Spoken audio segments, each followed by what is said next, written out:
now. Welcome to Comedy Cube. I am your host, Hope Flood. How y'all doing today? From New Mexico, my good girlfriend, Dinah Leffert. Get it!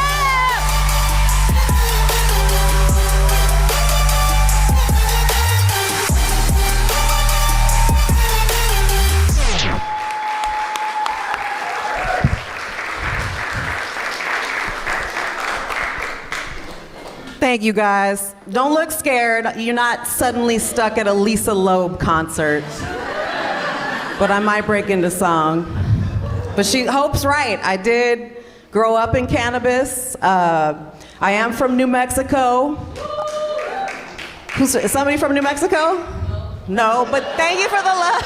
Thank you for the love. I was born in an adobe home basically, my dad birthed me.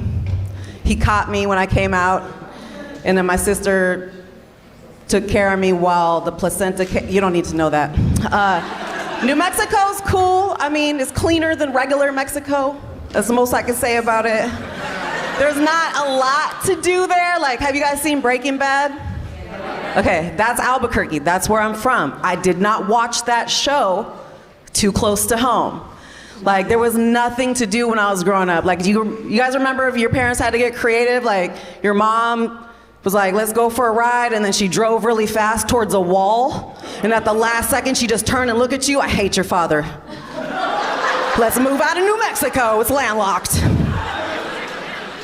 She had to get real creative. Like, do you guys remember playing hide and go seek with your mom? You're like 8 and a half, and you still can't find her? She's such a good hider, you guys. But I keep looking for her under the beds of everyone that's wrong for me. Are you my mommy? Are you my mommy? Who's gonna take care of me? Who's the youngest? I'm the youngest. Anybody the baby of their family? Yes. Okay, what is the favorite game of your siblings' childhood? It's kick the baby. It's kick the baby. And then your dad comes home and you're like, phew, and then he kicks you the hardest because you look the most like your mom. Anybody? Somebody knows those abuse jokes work. So yeah, I grew up, my first time smoking weed I was 9. The night before, I found this big ass roach in my dad's abalone shell. And school was tomorrow, and it was the 5th grade. And I was like, I don't like the 5th grade. I'm gonna stay home and I'm gonna smoke this joint. So that's what I did.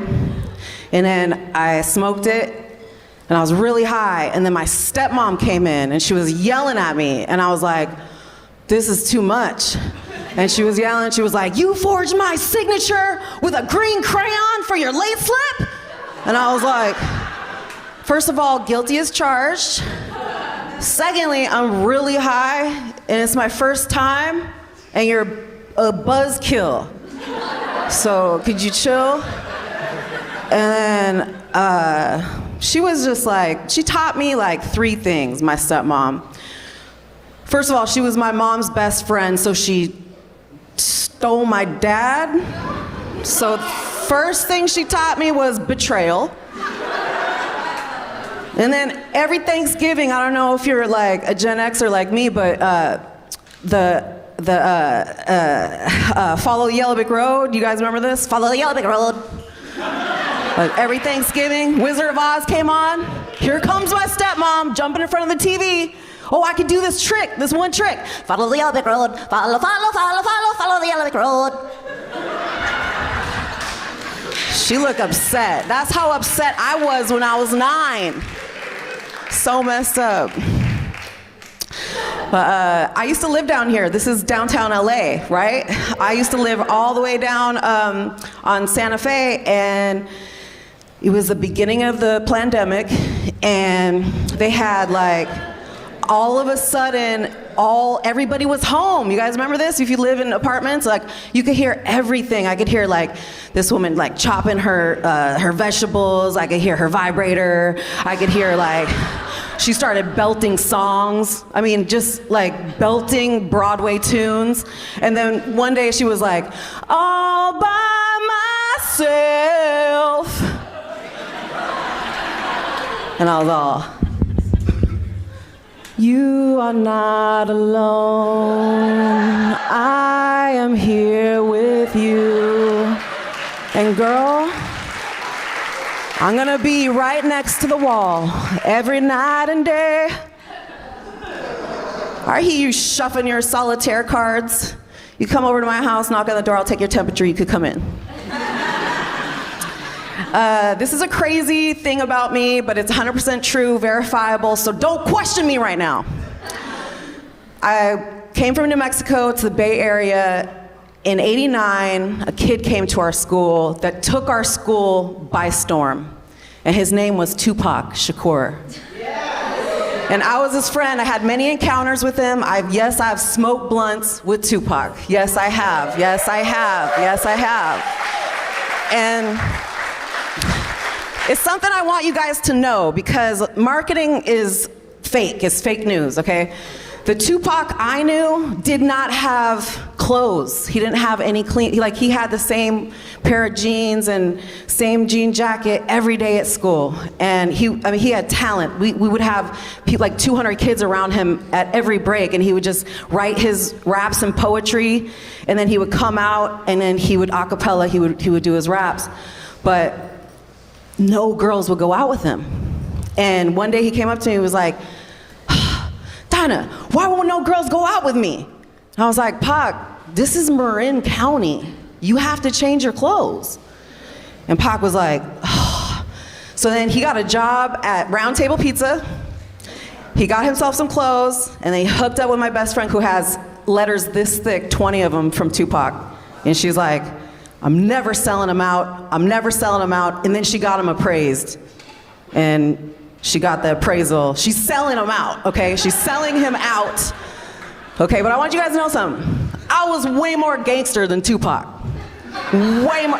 He was in poetry, he was in drama, he was in a play by Chekhov, The Boar, okay? He was not just raps, it was like Shakespeare. He could like rap Shakespeare.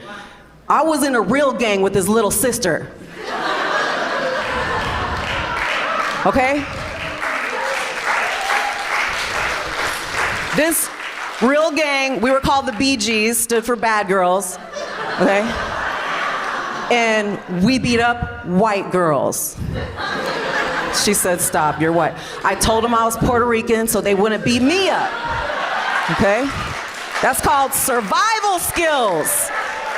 Survival skills. When some of my friends see this, it's gonna be the first time they find out I'm not Puerto Rican. I'm sorry about the lie, but I didn't get beat up, so that's good for me. But it's my niece's birthday today, and just give it up for my niece. Happy birthday, Jane. I said, Jane, what would you like for your birthday? I'll get you anything you want. She said, can you get me an American Girl doll? I was like, Jane, we're from New Mexico. I'm gonna get you a Central American Girl doll. All right? Those dolls are expensive. I want you to have some culture. You know what I'm talking about? I like your glasses, sir. What's your name? Noah? Noah. I'm here to extend your car's warranty. You are very hard to get a hold of, Noah. I did this whole set just to get to you. Answer your phone, Noah! Noah, do you know that there's a theme park? There is a Noah's Ark theme park. Did you know that? It's huge. They got the boat from like one football field to the other. And guess what? Just got flooded out. I can't make this up, you guys. Check out, Google that right now. Google it. But I came here, I had a dream just like Tupac, so I came out here he gave me inspiration and courage. So I came out here to, pursue acting and everything, but it turns out I have a producer's body. I just have more of I think it's all the edibles I make and tests, you know what I'm saying? Like, I make a lot you gotta test your edibles. You gotta know what you're dosing people, right, Hope? You really do. And so my side hustle is I'm a trimmer. I trim weed. This is California. Thank you, California. And I sit in chairs just like, thank you. I sit in chairs just like you guys are sitting in all day long, like 16 hours a day sometimes. You just have to get the job done. And man, I used to have a swimmer's body, and now we got a trimmer's body. Some bullshit. This is some real bullshit, you guys.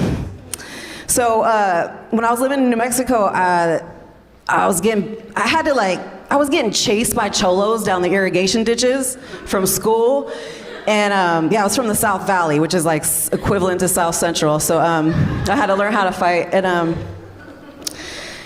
And so they were like, well, let's put her in the St. Mary's Catholic school. Anybody go to Catholic school? Good, okay? Catholic school is really hard because I'm Jewish. It was really hard to go there, you guys. Especially on Fridays, because on Fridays, everybody goes to church, every kid in the whole school got to come up and receive the body of Christ, the Christ Crunch, that little biscuit. Not the Jewish kid. They said, you just sit in a pew and do whatever Jews do. Just look on the ground for loose change. Put it in the basket. God is watching. I wish that was a joke. So I smoke weed to heal my pain. And I have perfected a brownie that is so good, it got the attention of my rabbi. He called me on a Saturday. If you know what that means, he broke rules to get a hold of me, okay? He broke all the rules to call me. He said, Dinah, if we could kosher your kitchen, you make your brownies, we could really push them through the Hasidic community. And I was like, let's do this. So, cha-ching. And one thing you guys need to know is very religious Jewish people eat a lot of edibles on Saturday because they can't light the lighter. And they smoke a lot of weed. And somebody said, Dinah, we have an invitation for you. We'd like to buy your ticket to Israel if you will bring us 2 batches of your brownies. I'm a mule for my people. I'm a mule for my people. I came up, I had it on my satchel too. I was bold. I put all my clothes in the, in the stowaway, but I had wrapped them up in cellophane, each individually, like they were gifts for people, okay? And I'm at JFK Airport, and the lady came up to me. She was like, hi, I'm Miriam. Why are you going to Israel? Are you Jewish? Do you speak Hebrew? Do you have a bomb? I was like, yes. No, but my brownies are the bomb. And then she escorted me to first class because Israel was dry and they needed me. So if I do not accomplish anything more in my lifetime, I'm known as the brownie lady in Jerusalem. I have accomplished for my name's sake in our homeland. Thank you. Dinah, a lot of people, they say Dinah. I'm like, it rhymes with vagina. I put the Leffert in effort. And, it's like, I don't mind being called out my name, but Dinah, Dinah-ria, don't do that. Don't do that. You guys, this has been an amazing opportunity. I just want to say thank you to Hope Flood. Thank you to the one last perk that they gave me when I was in Israel. They said, we want to take you down to the Kotel, which is the Wailing Wall. And I don't know if you guys have heard about the Kotel, but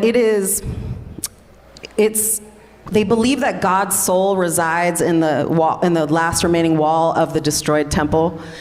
And so I was able to go down there, and they said, women weren't used to be able to go down there. And so I was like, let's go now. I want to go now. And so it was all these people over there praying.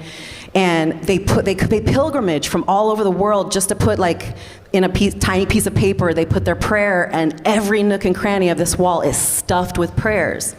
And then you see them like backing away from the wall, because you never want to have, it's customary, you never want to have your back to God. So you see people backing away from the wall. And so finally it was my turn. And I get up and I'm like, oh, okay, what do I have to say? God, I got my gratitude journal. I just want to say thank you for my life. Thank you for the recipe for my brownies that got me here. If there's anything that you want to say to me, I'm listening. And this is what I heard. Get your back up off the wall. Come on. Which made me believe in God deeply, because he sounded like Cool in the Gang. And that is the only way that God could have reached me, you know what I mean? I was like, wow, do you have anything else you want to say? And this is what I heard.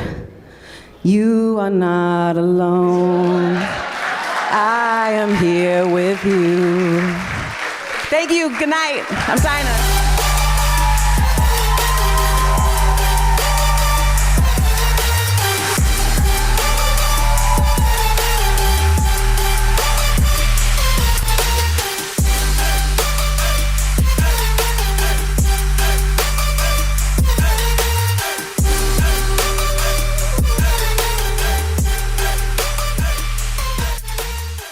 This has been a Funny Media Group production.